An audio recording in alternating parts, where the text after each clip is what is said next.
La première grosse question, elle concerne le poste de gardien. Toi, ton avis. Qui tu Ah, mets? toi, Qui tu me toi, mets? je sais que, Tu me mets toi, je sais l'italien que ou tu me... Vas-y. les gardiens, ça t'interpelle. Je sais que les gardiens, je sais que t'as ton avis là-dessus, toi. Ouais, ouais, ouais. Euh, Tu vois que tu doutes. Ah, c'est dur parce que moi, je me mets même à Ah, la place de l'entraîneur. T'as beau lui reprocher ce que tu as, Pochettino, sur le choix des gardiens, je trouve que c'est un peu compliqué comme une question que t'as Donnarumma qui est, faut le dire, en sans faute. Depuis mhm. qu'il est au PSG, il n'a pas fait une seule erreur. Il est excellent à tous les matchs. Je sais pas s'il y a un match où il était même moyen. Vraiment, j'aimerais bien trouver. Je crois que Donnarumma est vraiment très très bon à tous les matchs. Et t'as Navas qui est très carré depuis 2 ans et l'année dernière qui nous sort une, une très grosse campagne aussi de Ligue des Champions. Et Il a. Oui. Navas, c'est contre son Et passé. Navas, c'est contre son ancien club, c'est-à-dire qu'en plus, il connaît peut-être les joueurs. Mais t'as aussi Donnarumma qui a gagné quand même la Coupe d'Europe. Qui tu T'as mets, toi? Donnarumma Qui tu mets, toi? Qui tu mets? qui est T'es la sur le banc, t'es jeunesse. le coach. Tu Il me faut mets qui? choisir là. Amine, envoie. Moi, je pense que si je suis en tant qu'humain, en tant qu'humain, je sais que c'est sûrement la dernière année de Navas. Je sais qu'il faut le respecter. Je sais qu'il est toujours compétent, qui a toujours été loyal. Donnarumma, il a tout son temps. Il a encore 5 années de contrat. Il a le temps de jouer tous les matchs de Ligue des Champions qu'il faut avec le PSG. Moi, je mettrais Navas. Ah, tu mets Navas. Eh, Navas, Keylor Navas pour Amine, coach du Paris Saint-Germain pour le match de demain. Qu'est-ce que vous en pensez sur le chat? Dites-moi. Et on va dérouler un peu comme ça les lignes. Et Ouais, si, vas-y, si, vas-y. si je vois que c'est un peu une entourloupe, que sur le match aller, c'est pas trop ça, là, au retour, je mets Donnarumma. Ah, tu changerais entre l'aller et le retour. En fonction de Ouais, la prestation sur le match. ouais, ouais. Il y a 3 semaines d'écart, hein, on le rappelle, entre les deux. Ouais, c'est Les deux. énorme. Ouais, C'est c'est énorme. énorme, c'est énorme. Ce qui est sûr, c'est qu'aujourd'hui, tu es d'accord et tu l'as dit en préambule, et tu as raison, c'est que la défense aujourd'hui du Paris Saint-Germain, elle est ultra hermétique. C'est une défense qui marche bien. Regarde sur l'année civile 2022, les copains de l'équipe ont publié ça avec Opta. Il y avait une petite carence, toute compétition confondue, sur le système défensif, sur la première partie d'exercice, donc la partie 2021. Et puis depuis le 1er janvier, c'est absolument incroyable. Sur les 7 matchs, regardez le nombre de buts encaissés sur le tir, également le nombre de tirs subis. Ça veut dire que la défense marche bien. Cette défense aujourd'hui, sans Ramos, on est d'accord, Amine? Elle marche. Ces 4 hommes Oui, marchent. oui, oui, elle est très solide grâce à un Marquinhos juste monstrueux. Je crois qu'il a des stats folles cette saison, c'est n'importe quoi, Marquinhos. Hakimi qui est très fort avec le PSG ou même à la CAN, bah, on l'a Ouais. vu. Et Nuno Mendes, je trouve qu'il, depuis la trêve, est en train de se réveiller, il se débloque, il est en train de se débrider un peu. Je trouve qu'il était très timide première partie de saison. Là, Nuno Mendes, il se lâche, c'est-à-dire que même que ça soit défensivement ou offensivement quand il a le ballon, franchement, je trouve vraiment que ce joueur, il a un potentiel fou. J'aime beaucoup ce joueur. Et Kimpembe qui a aussi, parce que c'était un peu son défaut, moins de problèmes de concentration. On sent que des fois, il est un peu déconcentré. Et là, on le sent vraiment focus. Il fait le travail. Euh, En vérité, je pense qu'on a un peu, bon, même si je nous trouve quand même un ton au-dessus défensivement, un peu le même point fort aussi que le Real, parce que je trouve que la défense du Real est aussi très bonne.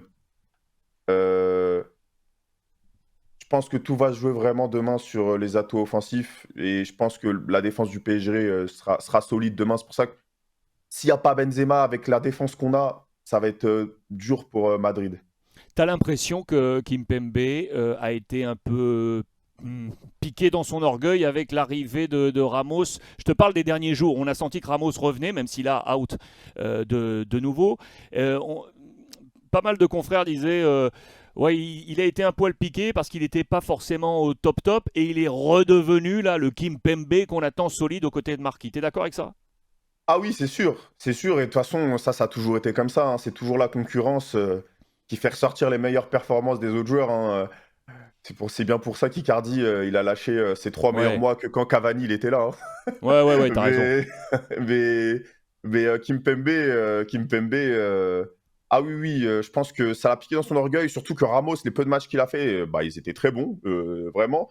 C'est une énigme ce type, je sais pas pourquoi il est absent, je sais pas pourquoi il repart, est-ce qu'il est conditionné à jouer à des matchs de football toutes les semaines? Ça aussi, ça va être un truc qu'il faudra résoudre parce que je pense que ça soit Nasser, Leonardo ou Pochettino, ils se disaient dans leur tête en première partie de saison, ok, il est pas là, mais on va quand même mettre Ramos contre le Real quand on va les affronter. Sauf qu'aujourd'hui, le jour J, toujours absent. Je sais, on ne sait pas ce qui se passe. Il n'y a même pas de message. On ne sait même pas c'est quelle blessure, quel souci. Il y a un problème de communication, je trouve, un peu autour de Ramos. Ça nous dit juste qu'il n'est pas là. Et puis, on se démerde avec cette info depuis un peu 7 mois. Je sais pas. Mais T'es bon, déçu, en tout toi, cas, aujourd'hui? T'es déçu, du coup, aujourd'hui? bien sûr que je suis déçu. Je suis encore plus déçu quand je vois que le gars, il est capable toujours de faire des matchs monstrueux. Je crois que le dernier, c'était en Ligue 1. Je sais plus c'était contre qui. C'était en Ligue 1, c'était au Parc. Il avait fait un très bon match. Je crois il avait fait un très bon match. Je me rappelle qu'Herrera avait marqué. Ah, je me souviens plus c'était contre qui. Mais en tout cas, non, Ramos avait l'air compétitif et je suis déçu parce que je pense que tout le monde attendait même cette défense à 3. Je sais même pas si Kimpembe aurait été en compétition.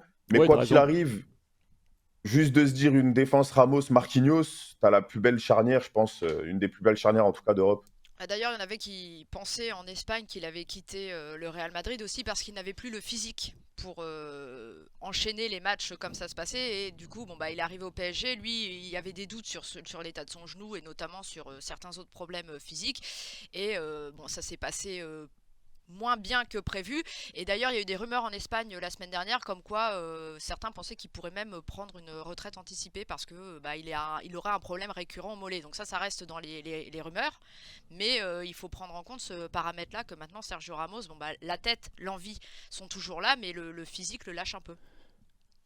Ouais, c'est ça. Mais au moins qu'il nous le dise si c'est un problème au genou, je pense que c'est bien. Après, est-ce qu'il déclare rien parce qu'il y a aussi un problème de fierté par rapport au Real Madrid. Ils n'ont pas Ouais. envie de se déclarer un peu vaincus, on va dire. Mm. Parce que il y a le Real quand même qui va sûrement nous prendre Mbappé. Nous, on a fait mine de leur prendre Ramos, mais ça marche pas du tout. Je pense que ça essaie de cacher un peu les problèmes, juste pour toujours garder cette belle vitrine. Et tu Mais crois que bon, ça va. Tu crois que Ramos aujourd'hui il donne plein de petits secrets à ses nouveaux coéquipiers pour donner des petites indications sur le placement d'un tel, sur C'est sûr. ouais. C'est sûr, c'est sûr. Moi, je pense que Ramos, malgré tout, il doit être quand même en mode vengeance contre le Real Madrid. Sauf si il nous fait une bouffonne, hein, parce que Buffon, c'était l'agent du CIA qui est infiltré chez nous. Il est venu, il nous a fait perdre contre Manchester United. Et il s'est a rebarré. pris Rabiot et il s'est cassé à la Juve avec Rabiot.